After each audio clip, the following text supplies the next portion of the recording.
মোবাইলে দৌড়াতে হারিয়ে যেতে বসেছে বই পড়া। নতুন প্রজন্মের স্কুল পড়ুয়ারা ফেলুদাকে চিনছে সিনেমার পর্দায়।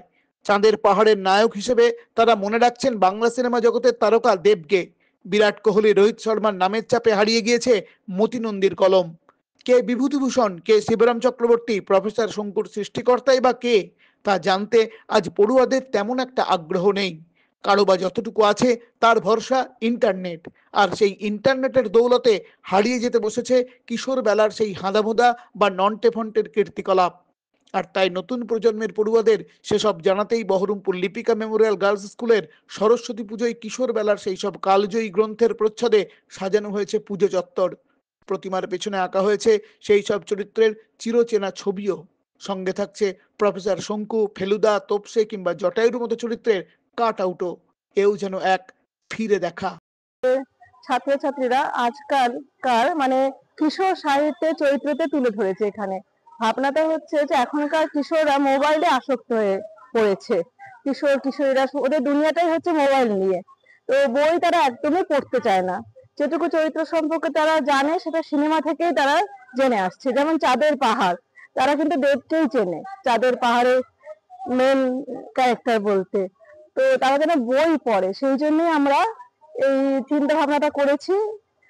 এবং বিভিন্ন বইয়ের আপনার এগুলো রাখা হয়েছে, দেখবেন ওপরে প্রচ্ছদ গুলো, যাতে এগুলো পড়ে এবং তাদের বাবা মাদের বলে যে তারা যেন বইটা কিনে দাও আমাকে এই বইটা। এবং আমরা সামনে কিছু বইও রাখবো, ঠিক আছে, যাতে তারা সেইগুলো সম্পর্কে আগ্রহ তৈরি হয়। মোবাইলের সাথে সাথে যেন বই পড়ার আগ্রহ তাদের মধ্যে তৈরি। এই প্রচ্ছদ গুলো আমরা আমাদের ছাত্রীদের দিয়ে আঁকিয়েছি। তারা 7 থেকে ক্লাস 12 এর ছাত্রী, তারাই নিজেরাই করেছে এই কাজগুলো সমস্ত। এবং পুরো বলতে গেলে 1 সপ্তাহ ধরে প্রচন্ড খেটেছে তারা, এবং করে এইগুলো তৈরি করেছে। এখনো তারা খেটেই চলেছে। বইয়ের জগতের বাইরেও তো একটা বিস্তার বড় বইয়ের জগৎ আছে। আর একটি বাচ্চা যখন বড় হয়ে ওঠে, যারা গল্পের বইয়ের মধ্যে যে জগৎটাকে দেখে, কৈশোরের অনাবিল জগৎটা অনেক ক্ষেত্রেই তারা আবিষ্কার করতে পারে, নইলে সেই জগৎটা অনাবিষ্কৃত থেকে যায়। সেই উদ্যোগ থেকে বাচ্চাদের বইমুখী করতে, এবং আমরা যখন কাজ করতে গিয়ে দেখছি বাচ্চারা প্রচন্ড মোবাইলে অ্যাডিক্টেড হয়ে যাচ্ছে, যার ফলে বিভিন্ন ধরনের মানসিক অসুস্থতা, ডিপ্রেশন, যেগুলোর মানে হয়তো আমরা ছোটবেলায় জানতামই না, তারা এগুলো শিকার। এগুলোর থেকে বাচ্চাদের বার করে আনার জন্যই আমরা ভেবেছি যতটুকু আমাদের সামর্থ্য, আমাদের ক্ষমতা, তাতে আমরা বাচ্চাগুলোকে বইয়ের জগৎটাকে ফিরিয়ে দিতে চাই।